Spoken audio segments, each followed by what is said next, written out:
ಇಲ್ಲಿ ನೀವೆಲ್ಲರೂ ಕೂಡ ಗೃಹಲಕ್ಷ್ಮಿ ಯೋಜನೆ ಅಡಿ ಪ್ರತಿ ತಿಂಗಳು ಕೂಡ 2,000 ರೂಪಾಯಿನ ಪಡ್ಕೊಂಡು ಇದುವರೆಗೂ ಕೂಡ ನಿಮ್ಮ ಖಾತೆಗೆ 20,000 ರೂಪಾಯಿ ರಾಜ್ಯ ಸರ್ಕಾರದಿಂದನೇ ಜಮೆ ಆಗಿದೆ. ಆದರೆ ನೆಕ್ಸ್ಟು 2,000 ರೂಪಾಯಿ ಬರಬೇಕಾಗಿದೆಯಲ್ಲ ಅನ್ನೋನೇ ಕಂತಿನ ಹಣ, ಅದು ನಿಮ್ಮ ಖಾತೆಗೆ ಬರಬೇಕಂದ್ರೆ ಇವಾಗ ರಾಜ್ಯ ಸರ್ಕಾರದಿಂದ ಒಂದು ಹೊಸ ರೂಲ್ಸ್ನ ಓಡಿಸಿದ್ರೆ ಅದನ್ನು ನೀವು ಫಾಲೋ ಮಾಡಿದ್ರೆ ಮಾತ್ರ ನಿಮ್ಗೆ ಎಲ್ಲರಿಗೂ ಕೂಡ 2,000 ರೂಪಾಯಿ ಬರುತ್ತೆ ಅನ್ನೋನೇ ಕಂತಿನ ಹಣ. ಇಲ್ಲಾಂದರೆ ಯಾವುದೇ ಕಾರಣಕ್ಕೂ ಕೂಡ ಬರಲ್ಲ. ಏನೇ ಅಪ್ಡೇಟ್ ಬಂದಿದೆ ಅದ್ರ ಬಗ್ಗೆ ಈ ಒಂದು ವಿಡಿಯೋದಲ್ಲಿ ನೋಡೋಣ. ಅದಕ್ಕಿಂತ ಮುಂಚೆ ಯಾರು ಚಾನಲ್ನ ಸಬ್ಸ್ಕ್ರೈಬ್ ಮಾಡ್ಕೊಂಡಿರಲ್ಲ ಪ್ರತಿಯೊಬ್ಬರು ಕೂಡ ಕೆಳಗಡೆ ಸಬ್ಸ್ಕ್ರೈಬ್ ಬಟನ್ನ ಕ್ಲಿಕ್ ಮಾಡಿ ಸಬ್ಸ್ಕ್ರೈಬ್ ಮಾಡ್ಕೊಳ್ಳಿ. ಹಾಗೆ ಪ್ರತಿಯೊಬ್ಬರು ಕೂಡ ವಿಡಿಯೋಗೊಂದು ಲೈಕ್ ಕೊಡಿ. ಯಾಕಂದರೆ ಕೊಡೋ ಒಂದೇ ಒಂದು ಲೈಕ್ ಒಂದು ಸಬ್ಸ್ಕ್ರೈಬಿಂದ ನಿಮ್ಗೆ ಇದೇ ರೀತಿ ಕಂಟಿನ್ಯೂಸ್ ಆಗಿ ಅಪ್ಡೇಟ್ಸ್ ನೀಡ್ತಾ ಇರ್ಬೋದಾಗಿರುತ್ತೆ. ಅದಕ್ಕೋಸ್ಕರ ಪ್ರತಿಯೊಬ್ಬರು ಕೂಡ ಸಬ್ಸ್ಕ್ರೈಬ್ ಮಾಡ್ಕೊಳ್ಳಿ.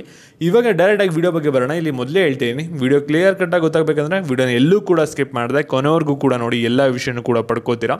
ಇಲ್ಲಿ ಗೃಹಲಕ್ಷ್ಮಿ ಯೋಜನೆ ಅಡಿ ನೀವು ಎಷ್ಟೊಂದು ಜನ ಆಗಲೇ 10ನೇ ಕಂತಿನ ಹಣನೂ ಕೂಡ ರಿಸೀವ್ ಮಾಡ್ಕೊಂಡಿದ್ದೀರಿ. ಎಷ್ಟೊಂದು ಜನ ಒಂದು 8ನೇ ಕಂತು 9ನೇ ಕಂತುವರೆಗೂ ಕೂಡ ಬಂದಿದೆ, 10ನೇ ಕಂತು ಬಂದಿಲ್ಲ ಅಂತ ವೆಯ್ಟ್ ಮಾಡ್ತಾ ಇದ್ದೀರಾ. ಆದರೆ ಇವಾಗ ರಾಜ್ಯ ಸರ್ಕಾರದವ್ರು ಏನು ಮಾಡಿದ್ದಾರೆ ಅಂದರೆ ಇವಾಗ ಒಂದು ಹೊಸ ರೂಲ್ಸ್ನ ಓಡಿಸಿದ್ದಾರೆ. ಇಲ್ಲಿ ಮೊದಲೇ ಕ್ಲಿಯರ್ ಕಟ್ಟಾಗಿ ಹೇಳಿದರೆ ನೀವೆಲ್ಲರೂ ಕೂಡ ಈ ಒಂದು ರೂಲ್ಸ್ನ ಫಾಲೋ ಮಾಡಬೇಕು. ಇಲ್ಲ ಅಂದರೆ ನಿಮಗೆ ಗೃಹಲಕ್ಷ್ಮಿ ಯೋಜನೆ ಹಣ ಏನು ಬರಬೇಕಲ್ಲ ಅನ್ನೋನೇ ಕಂತಿನ ಹಣ ನಾವು ಅದನ್ನ ಹಾಕಲ್ಲ ನಿಮ್ಮ ಖಾತೆಗೆ ಅನ್ನೋದನ್ನು ಕೂಡ ಕ್ಲಿಯರ್ ಕಟ್ಟಾಗಿ ಹೇಳಿದರೆ, ಮತ್ತು ನಿಮಗೆ ಮುಂದಿನ ಕಂತಿನ ಹಣನೂ ಕೂಡ ಬರೋಕ್ಕೆ ಹೋಗಲ್ಲ ಅನ್ನೋದನ್ನು ಕೂಡ ಕ್ಲಿಯರ್ ಕಟ್ಟಾಗಿ ಒಂದು ಮಾಹಿತಿನ ಕೊಟ್ಟಿದ್ದಾರೆ. ಹಾಗಾದರೆ ರಾಜ್ಯ ಸರ್ಕಾರದಿಂದ ಹೊಸ ರೂಲ್ಸ್ ಏನು ಬಂದಿದೆ ಅದ್ರ ಬಗ್ಗೆ ನಿಮಗೆ ಇವಾಗ ಇನ್ ಡೀಟೇಲ್ ಆಗಿ ತಿಳಿಸ್ಕೊಡ್ತೀನಿ. ಇವಾಗ ಯಾರು ಕೂಡ ವಿಡಿಯೋನ ಸ್ಕಿಪ್ ಮಾಡೋಕ್ಕೆ ಹೋಗ್ಬಿಡಿ, ಕೊನೆವರೆಗೂ ಕೂಡ ನೋಡ್ತಾ ಹೋಗಿ. ಹಾಗೆ ವಿಡಿಯೋ ಕೂಡ ಒಂದು ಲೈಕ್ನ ಕೊಡಿ. ಇಲ್ಲಿ ನೀವೆಲ್ಲರೂ ಕೂಡ ಗೃಹಲಕ್ಷ್ಮಿ ಯೋಜನೆ ಅಡಿ ಪ್ರತಿ ತಿಂಗಳು ಕೂಡ 2,000 ರೂಪಾಯಿನ ಪಡ್ಕೋತಿದ್ರಿ. ಇದುವರೆಗೂ ಕೂಡ ನಿಮ್ಮೆಲ್ಲರ ಖಾತೆಗೂ ಕೂಡ ಬಂದಿರೋದು 20,000 ರೂಪಾಯಿ ಬಂದಿದೆ. ಇನ್ನು 2 ತಿಂಗಳು ಹೋಯ್ತು ಅಂದರೆ ನಿಮಗೆ 1 ವರ್ಷ ಆಗುತ್ತೆ ಗೃಹಲಕ್ಷ್ಮಿ ಯೋಜನೆ ನಿಮ್ಮದು ಲಾಂಚ್ ಆಗಿ ಮತ್ತು ನಿಮ್ಮ ಖಾತೆಗೆ 2,000 ರೂಪಾಯಿ ಬರೋಕ್ಕೆ ಪ್ರಾರಂಭ ಆಗಿ ಟೋಟಲ್ ನಿಮಗೆ 24,000 ರೂಪಾಯಿ ರಿಸೀವ್ ಮಾಡ್ಕೋತೀರಾ.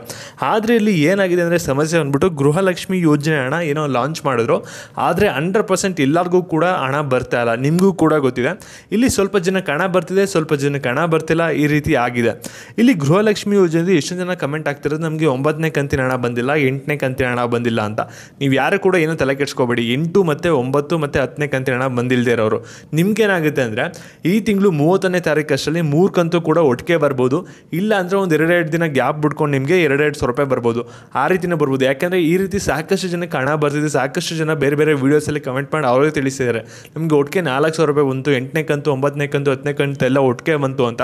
ಆದರೆ ನೀವೇನು ಕೂಡ ತಲೆ ಕೆಡಿಸ್ಕೊಳ್ಳೋ ಅಗತ್ಯ ಇಲ್ಲ. ಮತ್ತು ಇಲ್ಲಿ ರಾಜ್ಯ ಸರ್ಕಾರದವರು ಒಂದು ಹೊಸ ರೂಲ್ಸ್ನ ಓಡಿಸಿರೋದೇನೆಂದರೆ ಇಲ್ಲಿ ಗೃಹಲಕ್ಷ್ಮಿ ಯೋಜನೆನ ನಾವು ಪ್ರತಿ ತಿಂಗಳು ಕೂಡ ರಿಲೀಸ್ ಮಾಡ್ತಾ ಇದ್ದೀವಿ. ಇವಾಗ ನೆಕ್ಸ್ಟ್ 11ನೇ ಕಂತಿನ ಹಣ ಮುಂದಿನ ತಿಂಗಳಲ್ಲಿ ರಿಲೀಸ್ ಆಗುತ್ತೆ. ಆ ಒಂದು ಹಣ ರಿಲೀಸ್ ಆಗೋಕ್ಕಿಂತ ಮುಂಚೆ ನೀವೆಲ್ಲರೂ ಕೂಡ ಈ ಒಂದು ಕೆಲಸನ ಮಾಡಲೇಬೇಕು. ಇಲ್ಲ ಅಂದರೆ ನಿಮಗೆ 11ನೇ ಕಂತಿನ ಹಣನೂ ಕೂಡ ಬರಲ್ಲ. ಅದ್ರ ಮುಂದೆ ಏನು ಕಂತುಗಳು ರಿಲೀಸ್ ಆಗುತ್ತೆ ಆ ಒಂದು ಹಣನೂ ಕೂಡ ನಿಮ್ಮ ಖಾತೆಗೆ ಬಂದು ಜಮೆ ಆಗಲ್ಲ ಅಂತ ಹೇಳಿದರೆ, ಇಲ್ಲಿ ಗೃಹಲಕ್ಷ್ಮಿ ಯೋಜನೆ ಹಣ ಯಾರ್ಯಾರಿಗೆ ಒಂದು ಕಂತಿನ ಹಣನೂ ಕೂಡ ಬಂದಿಲ್ಲ, ಒಂದು 4 ತಿಂಗಳಿಗಿಂತ ಹೆಚ್ಚು ಹಣ ಬಂದಿಲ್ಲ, ಅವರೆಲ್ಲರೂ ಕೂಡ ಮಹಿಳಾ ಮತ್ತು ಮಕ್ಕಳ ಅಭಿವೃದ್ಧಿ ಇಲಾಖೆಗೆ ಹೋಗಬೇಕಾಗುತ್ತೆ. ಅಲ್ಲಿ ನಿಮ್ಮ ಅಪ್ಲಿಕೇಶನ್ ಸ್ಟೇಟಸ್ನ ಚೆಕ್ ಮಾಡಿಸ್ಬೇಕಾಗುತ್ತೆ. ಅಲ್ಲಿ ಏನು ತೊಂದರೆ ಆಗಿದೆಯಲ್ಲ ಅದನ್ನು ನೀವು ಸರಿಪಡಿಸ್ಕೋಬೇಕಾಗುತ್ತೆ.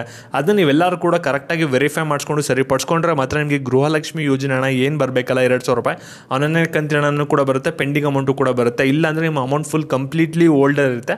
ಸ್ವಲ್ಪ ದಿನ ಆದಮೇಲೆ ನಿಮ್ಮ ಅಪ್ಲಿಕೇಶನ್ ರಿಜೆಕ್ಟ್ ಮಾಡ್ತೀವಿ ಅಂತಲೂ ಕೂಡ ಹೇಳಿದರೆ.